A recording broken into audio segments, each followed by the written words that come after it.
உங்கள் அனைவருக்கும் இன்றைய நாள் இனிய நாளாக அமைய வாழ்த்துக்கள். இன்றைய பஞ்சாங்கம் 21/1/2026 புதன்கிழமை, விசுவாவசு வருடம் தை மாதம் 7ஆம் நாள், வடக்கு சூலம், வளவிரை காலம், திருதியை தீதி.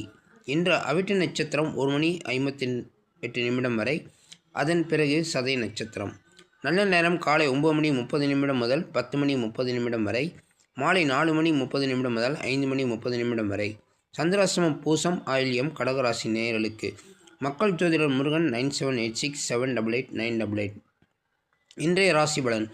மேச ராசி நலம், ரிஷபராசி பாராட்டு, மிதுன ராசி ஆசை, கடகராசி பரிசு, சிம்ம ராசி செலவு, கன்னிராசி மேன்மை, துலாம் ராசி ஆர்வம், விருச்சக ராசி உதவி, தனுசு ராசி முயற்சி, மகர ராசி உறுதி, கும்பராசி பக்தி, மீனராசி தடங்கள். மக்கள் ஜோதிடர் முருகன் 9786788988. வாழ்க வளமுடன்.